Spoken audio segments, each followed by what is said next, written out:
अच्छे बड़ दुलारो कहीं धीरे से चलब है ना, कहीं धीरे से चलब है ना। रोहजमा रोहजमा रोहजमा सोन रुपैया बउआ तूने कटल है ना। हजमा सोन रुपैया बउआ तूने कटल है ना। हमारे बउआ हवा हमारे बउआ हवा छई बड़ दुलारो कहीं धीरे से चलल है ना। जो कहीं धीरे से चलल है ना। रोहजमा रोहजमा रोहजमा बउआ तूने कटल है ना। हजमा सोन रुपैया बउआ तूने कटल है ना।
मामियो सुतल छथिन की मामा जी नहीं एलखिन है। मामा जी मामा एम्हर छथिन है ओहो सुतल है।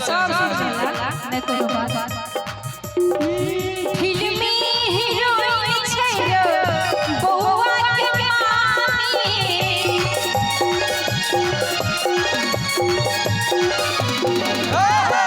फिल्मी हीरोइन छै बउआ के मामी। ओकरे मामी बनला मामी सकल दी है उनका सकल दी है। रोहजमा रोहजमा रोहजमा बउआ तूने कटल है ना। हजमा सोन रुपैया बउआ तूने कटल है ना।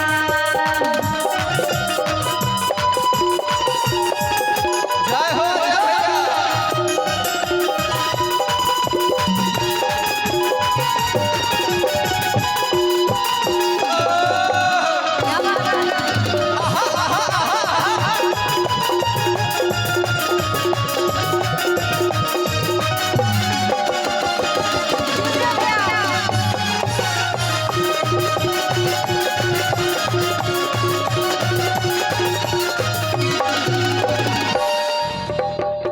नानियो जी सुत रहलखिन। नानी ओहो सुत रहल। नानी छथिन सामने। क्या बात। एक बेर नानी के लिए ताली बजा दियौ। आगू में बउआ के दीदी छथिन शायद दीदीए छियै। हां दीदी सबसे नीक तखन दीदी के रोल भऽ रहल छै। आ ओना हम सब बरुआ के तरफ से छियै ना त दीदी तो बहिन मानल जेतै ताहि दुआरे हम अहाँ सबके किछ नै कहै छी मौसी सबके रपेटने छियै तखन से।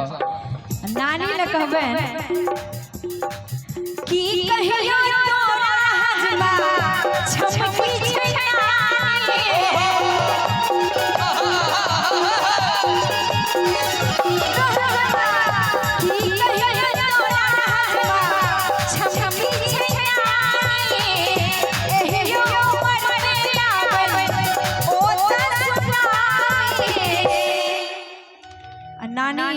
देखियो में बड़ सुंदर छथिन की कहियो तोरा हजमा अछमकी छै नानी अहियो उमर में लावे ओ त सुनानी नानी तोरे देबो ना रोहन का संग घुमबे रोहजमा रोह